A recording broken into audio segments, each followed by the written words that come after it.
Hey, Dr. Jon Finn here. Welcome to the Habit Mechanic podcast. Right now, you can get my new best-selling book, Train Your Brain for the AI Revolution, at tougherminds.co.uk. The digital book, audiobook, and physical book are all available at a special price that you won't find anywhere else.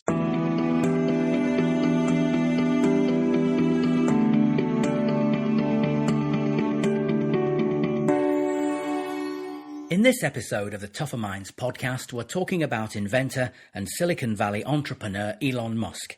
Dr. Jon Finn discusses his social media comments about his company Tesla and an appearance on another podcast which attracted criticism and controversy.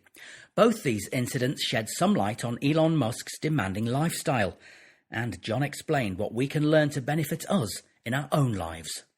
Life seems to be more demanding than possibly ever before. Lots of people are struggling, and it seems like people who almost we thought might be bulletproof are also vulnerable to this. And I think the Elon Musk example is very interesting.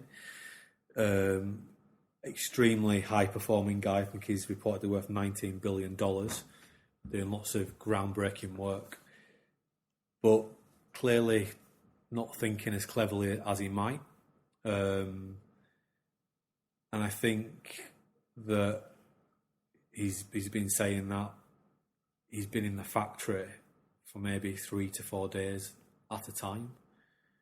So clearly he's not looking after himself, and for me particularly looking after his brain as well as he should, and that might be leading to some of these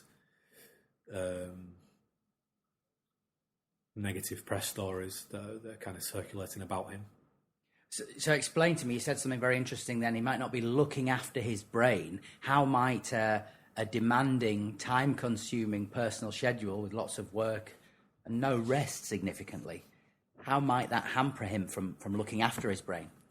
Well, it sounds odd, doesn't it, looking after your brain? Like you look after your teeth by managing how much sugar you eat and cleaning them regularly and flossing, etc.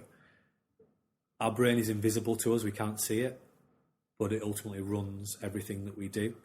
And everything we do impacts on our brain in a positive, negative or neutral way. What we have evolved to do to stay healthy and happy is actually very different to how we measure those things today. And we increasingly understand the importance of sleep, diet and exercise in brain function and therefore looking after our brain. And I think if Elon Musk is talking about working in the factory, not leaving the factory for 3 to 4 days at a time, and I think he also talked about working 120 hours per week, that's suggesting that he's not sleeping well, which is probably having a knock-on effect to his diet and his exercise as well. But if we think about the sleep then, we know more about sleep than ever in terms of why we do it. We understand it's a myth that some people don't need an awful lot of it, like Margaret Thatcher. Famously quoted. 4 hours sleep, yes, yeah. 4 hours sleep, and I don't think she always made the best decisions, did she? And Winston Churchill there's two very famous contradictory quotes. One is about how he doesn't need much sleep. There's about how, a few hours sleep in the afternoon makes your day into two. Makes one day into two. We know that those people who don't sleep die pretty quickly. The reason we know that is because people do get conditions where they can't sleep and their health rapidly declines and they eventually die. We need sleep, and it seems to affect everything that we do, every investment we make in our lives. And trouble with science is it often gives us averages, but the reality is no one's average. I think we need to think about sleep not just as how long you do it, and science says adults need about 7.5 hours. When you're younger, you need even more than that. As you get older, you need a bit less, and the NHS have some good guidelines there. But you need to work out what is a good amount of sleep for you to get per night. But it's not just about the length, it's about the quality as well. And we're trying to get into those maybe 3 to 4 non-REM sleep cycles. So what goes on when we're in those deep cycles is where the power of sleep happens. And there are a few things going on. We know that when we get into those cycles, and if we don't get into those adequate cycles, our brain doesn't organise and sort and store the information we've been paying attention to that day. And therefore that stifles our learning and development. We know that developing ourselves, making progress in our lives is absolutely essential to feeling well. So if we're not sleeping well, we're not allowing our brain to actually sort and organise everything we've been paying attention to. The second thing that goes on when we're sleeping is that our brain essentially rejuvenates itself. It gets rid of all the rubbish that's been building up during the daytime, and it cleanses itself. We used to think that because the brain doesn't have a lymphatic system, that it might only be able to do this when it shuts down. The science is probably not as sure there as we probably thought it was last year. But there's something about when we sleep, our brain starts to cleanse itself, and part of the area of the brain that is maintained in that process is called the hippocampus or the hippocampi. Now, these parts of the brain are essential for producing new brain cells. If we want to learn and develop, we need new brain cells. Equally, if we want to manage stress well, we need new brain cells. Probably because when we've got lots of new brain cells, when we're going through a stressful period, it helps us not to get stuck in an unhelpful thinking rut, but to think more flexibly around a challenging problem. Connected to that idea, and a third reason why sleep is really important for us to be well, is that sleep helps our prefrontal cortex to work properly. So this is really important for managing stress, for regulating, but also for making decisions and judgments about things.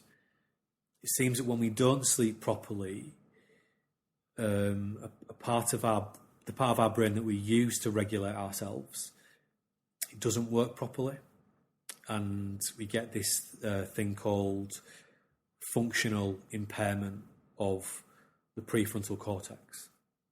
Why that happens, we don't really know, but it stops us being able to regulate things like our emotions or make good decisions. And the scary thing here is that it also impairs our judgment about the need for sleep. So the less sleep we get, the less we're able to make a judgment about whether we're getting enough sleep or not. And what we find is that those who are sleep deprived often think that their sleep is fine because they're not able to use that clever part of their brain. And, we see this in people who are running big organisations, who are running, no doubt, government departments, and they're making poor decisions about their own personal well-being. And we know that nothing good is going to be built on that. The fourth reason why we need more sleep, and this is how the New Scientist put it in their front cover, one of their front covers last year, is lack of sleep is killing your brain. Increasingly... That's a very stark message. increasingly, data is showing that the onset of prefrontal cortex degenerative diseases, which are currently causing the NHS a lot of problems, things like Alzheimer's, things like dementia, they seem to be correlated with poor sleep patterns. That makes a lot of sense if when we go to sleep, we are clearing out all the unhelpful, nasty chemicals that are building up in our brain. So, we need sleep to help us to learn and develop. We need sleep to help us to directly manage stress. We need sleep to help us to help our brain to work properly, our prefrontal cortex, what we call our hat brain. We need sleep to stave off those long-term brain-type illnesses if we want to, work towards being at our best. And when we're seeing someone like Elon Musk who's not getting enough sleep, you can see why there's an onset of problems. And what we're seeing for Elon Musk is the short-term problems. What is more hidden is that some of the longer-term problems he will face if he doesn't start to build better sleeping habits. So, having Well, considering all that then, most people, I'm sure, would want to improve their mental health, their well-being and their performance. It's clear then that improving your sleep is going to be a significant component of any efforts to do that. How can people start to go about considering whether the sleep's sufficiently adequate for them and then improving it? Yeah, so that's a great question, because we increasingly live in a knowing society. More self-help books coming out all the time, giving us information about what we need to do. But knowing is different to doing. And if we're going to help people with these challenges, we need to help them to understand how to do things differently. I think often when we're trying to assess ourselves, what we call self-assessment scales in psychology are often overrated. I think Likert scales, just assessing yourself on a scale of 1 to 10 or 1 to 100. Last night, how good was your sleep out of 10? 10 being that you woke up and you felt really refreshed. I think that's a good way to start investigating this for yourself and just starting to record that over a period of a few weeks. Good quality sleep should mean that you wake up well rested and ready for the day ahead, feeling like you can be clever, you can use the clever part of your brain, feeling like you're not being overwhelmed by things. So I think you've got to do that on a subjective level and just think about yourself. And then if you want to make improvements to sleep, there's a ton of knowledge out there about what you can do differently. But I think what we have to do is just try to take very small steps, so that we're not being over ambitious with the changes that we want to make. So if I know that I'd say I need to get 9 hours sleep a night. So that means I really have to prioritise that. But I didn't get from probably 7 to 9, overnight. It's taking me a number of years to build up to that and to build a better habit around that. And you've got to do it almost, in 5-10 minutes at a time. Just do something that's going to be achievable for you and build that habit up. Like everything that we do, sleep is a habit. So we have to change the current habit into one that's more helpful for us by taking small steps. Thanks for listening. You can follow us on Twitter @TougherMinds and check out the website tougherminds.co.uk.